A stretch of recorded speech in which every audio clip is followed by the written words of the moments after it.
हम फिर एक नॉन मुस्लिम भाई की तरफ चलते हैं जो सवाल करना चाहते हैं।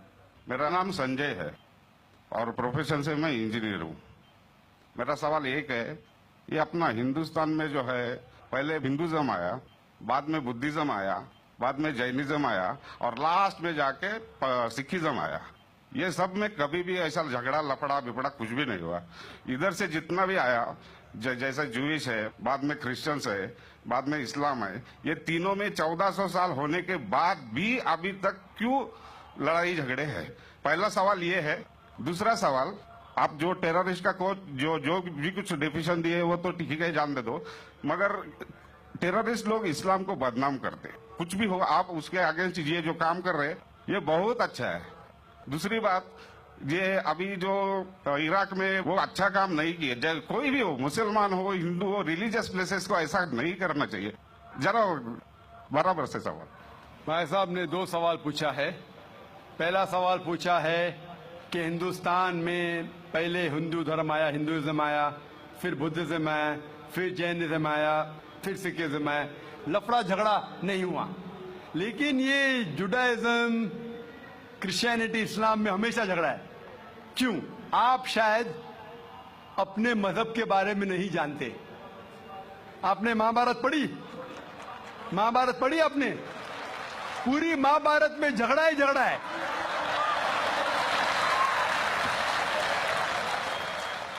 बाकी मजहब के ने अपने आपस में। अगर आप पढ़ते महाभारत, जो एक स्मृति है जो मैं पढ़ चुका हूं, उसके अंदर कजिन्स, रिश्तेदारों के बीच पांडव 5 और कौरव 100 झगड़ा होता है। महाभारत में झगड़े के बारे में जितने वर्सेस है, कुरान मजीद से कई गुना ज्यादा। अगर गिनेंगे हम, कुरान मजीद गिनेंगे कितने वर्सेस है, महाभारत में कई ज्यादा है। और जब आप भगवत गीता पढ़ते हैं, भगवत गीता महाभारत का एक हिस्सा है। 18 चैप्टर्स है। भीष्म पर्व के चैप्टर नंबर 25 to 42 को कहते हैं भगवत गीता। और भगवत गीता सबसे ज्यादा पढ़ी जाने वाली किताब है हिंदू मजहब में। और यहां ये भगवत गीता श्री कृष्ण राय दे रहे, सलाह दे रहे, सजेशन दे रहे, एडवाइस दे रहे अर्जुन को। जब आप पढ़ते Bhagavad Gita chapter number 1 verse number 45-46, Arjun जंग के मैदान में अपने हथियार को जमीन पे रखता है और कहता है श्री कृष्ण से, मैं जंग के मैदान में निहत्था मरना पसंद करूंगा बनिस्बत अपने रिश्तेदारों से लड़ूं। ये कहता है, आपने पढ़ी होंगी। उसके फौरन बाद चैप्टर नंबर 2 वर्स नंबर 2 और 3 में श्री कृष्ण कहते हैं अर्जुन से, अर्जुन तुम इतने बुज़दिल कब से बन गए? तुम नपुंसक कब से बन गए? How have these impurities come in your heart? How have you become important? वो कहते हैं कि क्षत्रिय का धर्म है लड़ना। फिर वर्स नंबर 31, 32, 33 में कहते हैं, वो क्षत्रिय खुशनसीब है जिसे लड़ने का मौका मिलता है। अगर आप लड़ेंगे तो आप स्वर्ग में जाएंगे, लड़ेंगे नहीं तो स्वर्ग में नहीं जाएंगे। कौन कहता है? श्री कृष्ण एडवाइस देते हैं अर्जुन को।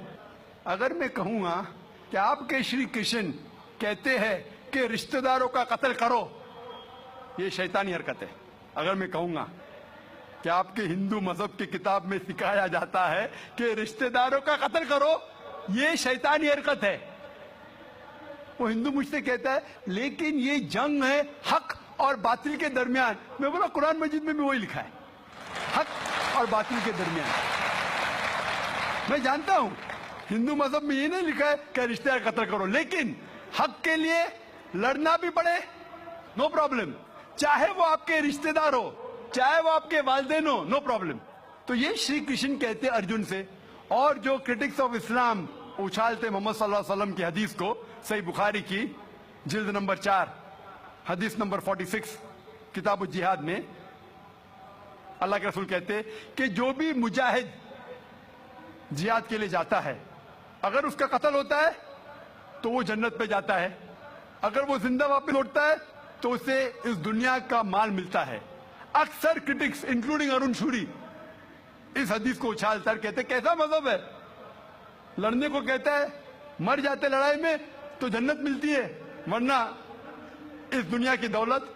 अगर आप भगवत गीता पढ़ेंगे चैप्टर नंबर 2 वर्स नंबर 37, उसमें श्री कृष्ण कहते हैं अर्जुन से, अर्जुन उठो और लड़ो, अगर आप मर जाएंगे, कत्ल हो जाएगा, आप जाएंगे स्वर्ग में, अगर जिंदा वापस लौटेंगे तो दुनिया की दौलत मिलेंगी। हू बहू जो सही बुखारी में मोहम्मद सल्लल्लाहु अलैहि वसल्लम ने कहा वही कहते श्री कृष्ण अर्जुन से। मुझे लगता है कि अरुण शूरी ने भगवत गीता पढ़ी नहीं, अगर पढ़ी होती तो इस्लाम के खिलाफ नहीं लिखते। तो आपको सही जानने के लिए दोनों किताबों का मुताला करना पड़ेगा। आप कह रहे हिंदुइज्म आया, बुद्धिज्म आया, अशोका क्या किया, लाखों लोगों को मारा, आप बोलते कत्ल हुआ ही नहीं, आप शायद भूल गए, आपने हिंदुस्तान की तारीख पढ़ी ही नहीं। तो हिंदुस्तान की तारीख आप पढ़ेंगे, यहां भी कई लाखों लोगों का कत्ल हुआ है, ना ही सिर्फ महाभारत के अंदर लिखा है। आप देखेंगे अशोका फिर वो दुनिया को त्याग करता है और फिर वो संत साधु बन जाता है, लेकिन पहले तो कत्ल किया किसने। तो आप देखेंगे हिस्ट्री में यहां भी कत्ल हुआ, जुडाइज्म में भी है, क्रिश्चियनिटी में भी है, इस्लाम में भी है। जहां भी आप देखते कुछ जगह जो झगड़ा हुआ, लड़ाई हुई, वो हक और बातिल के दरमियान, सही है। और कई जगह आप देखेंगे मासूम लोगों को कत्ल किया गया। आप जानते हैं in the history of the world in the name of religion, मजहब के नाम पे जो सबसे ज्यादा कत्ल किए वो क्रूसेडर्स ने, ईसाईयत के नाम पे लाखों लोगों को कत्ल किया, ईसाईयत के नाम पे। अगर आप देखेंगे एक शख्स जिसने सबसे ज्यादा कत्ल किया दुनिया में, कौन है? सबसे ज्यादा कत्ल किसी किया दुनिया में? हिटलर। हिटलर जूस का कत्ल किया, 6 मिलियन, कितने 60 लाख लोगों का कत्ल किया। मैं ये नहीं कह सकता हूं कि ईसाईयत गलत है। अगर हिटलर ने 60 लाख यहूदी का कत्ल किया, मैं ये नहीं कह सकता हूं कि ईसाईयत और बाइबल ये सिखलाती है। मैं बाइबल पढ़ा हूं, क्योंकि हिटलर ने 60 लाख यहूद का कत्ल किया, हम ईसाईयत को दोष नहीं दे सकते। लेकिन मैं जानता हूं कि ईसाईयत के नाम पे जो होली वॉर कहा जाता है, क्रूसेडर्स ने हजारों लोग को अपने सिर्फ मजहब को कन्वर्ट करने के लिए लाखों लोग का कत्ल किया। तो आप देखेंगे कई तारीख है, हिंदुस्तान में है, हिंदुस्तान के बाहर भी है, हिंदुइज्म में भी है, बुद्धिज्म में भी है, आप देखेंगे क्रिश्चियनिटी में भी है, इस्लाम में भी है। लेकिन जब टकराव होता है हक और बातिल का, तो हक के लिए बातिल के खिलाफ हमें लड़ना जरूरी है। तो ये आपकी गलतफहमी है। आपका दूसरा सवाल, क्या टेररिस्ट लोग ने, कुछ टेररिस्ट लोग ने इस्लाम को बदनाम किया है, और आपने कहा कि हम अच्छा काम कर रहे हैं, हक को फैला रहे, अमन को फैला रहे। आप कहते हैं, कुछ हद तक सही कहते, जैसे मैंने कहा कि जो मीडिया जिसे टेररिस्ट कहती है, वो टेररिस्ट कौन से टेररिस्ट है वो हमें जानना जरूरी है।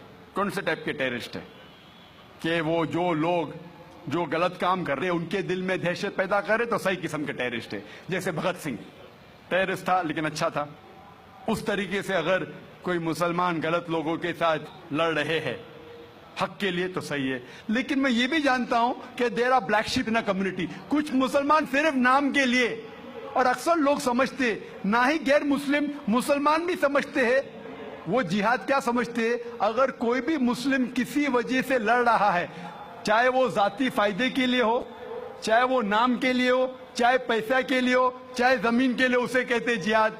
ये गलत फहमी है। जिहाद की मानी ये नहीं कि कोई भी मुसलमान कोई भी जो जंग करता है, चाहे जाती फायदे के लिए हो, चाहे नाम के लिए हो, पैसे के लिए हो, जमीन के लिए हो, उसे जिहाद नहीं कहते। जिहाद आता है लफ्ज जहादा से, means to strive, to struggle. जिहाद इस्लामिक टर्मिनोलॉजी में to fight against one's own evil inclination, हमारी खुद की गलत नफ्स से झगड़ना, जिहाद करना, उसे कहते सही जिहाद। माशरे को सुधारना को कहा गया जिहाद। जंग के मैदान में सेल्फ डिफेंस में लड़ना, उसे कहा गया जिहाद।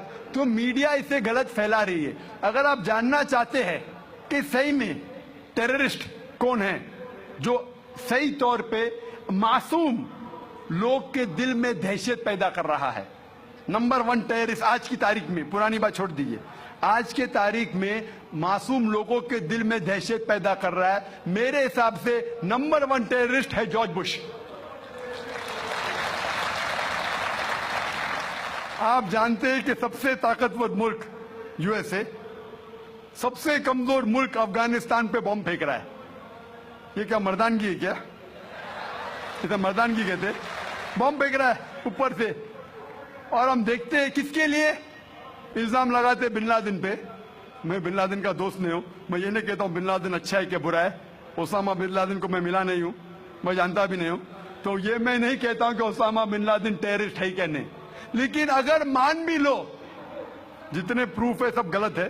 अफगानिस्तान बोलती है यूएसए से आप हमको प्रूफ दो, वो प्रूफ देते मुशर्रफ को, टोनी ब्लेयर को। प्रूफ मांग रहे अफगान लोग, दे रहे मुशर्रफ को, टोनी ब्लेयर को। ये किधर का इंसाफ है? क्योंकि उनके पास प्रूफ है ही नहीं। अगर मान भी लो बहस के तौर पे, फॉर सेक ऑफ आर्ग्यूमेंट, अगर एक शख्स ने ऐसा गलत काम किया, आप एक शख्स के लिए क्या सारे देश के ऊपर बम डाल सकते? 1000 लोग का कत्ल कर रहे, क्या हक है उनको? फिर जाते इराक के पास 1000 लोग को मारते। मैं ये नहीं कहता सद्दाम हुसैन अच्छा इंसान है, मैं ये नहीं कहता हूं, मैं जानता हूं काफी गलतियां की, लेकिन जो इराकी लोग सद्दाम हुसैन के टाइम पे जो उनको तकलीफ हो रही थी, अभी उससे कई ज्यादा हो रही है, कई ज्यादा। कौन कर रहा है? George Bush. ये तो मैंने 5 साल पहले कहा था ऑस्ट्रेलिया में, जब मुझे अमेरिकन कॉन्सुलेट ने पूछा था सवाल कि do you consider Osama bin Laden terrorist, तो मैंने उस वक्त कहा था, चंद महीने बाद, 2-3 महीने बाद, 11 सितंबर के बाद, I consider number 1 terrorist to be George Bush, और हेडलाइंस में आया था। आज तो कई लोग कहते हैं कि जॉर्ज बुश टेररिस्ट नंबर 1 है। अमेरिका में भी जब एक सर्वे हुआ था, एक प्राइवेट ऑर्गेनाइजेशन ने सर्वे की थी यूएसए में, जानने के लिए 3 नाम दिए उनने, कौन सबसे बड़ा टेररिस्ट है, Osama bin Laden, Saddam Hussein या जॉर्ज बुश। नंबर 1 हमेशा जॉर्ज बुश है। गैर मुस्लिम भी कहते हैं सबसे नंबर 1 टेररिस्ट है जॉर्ज बुश।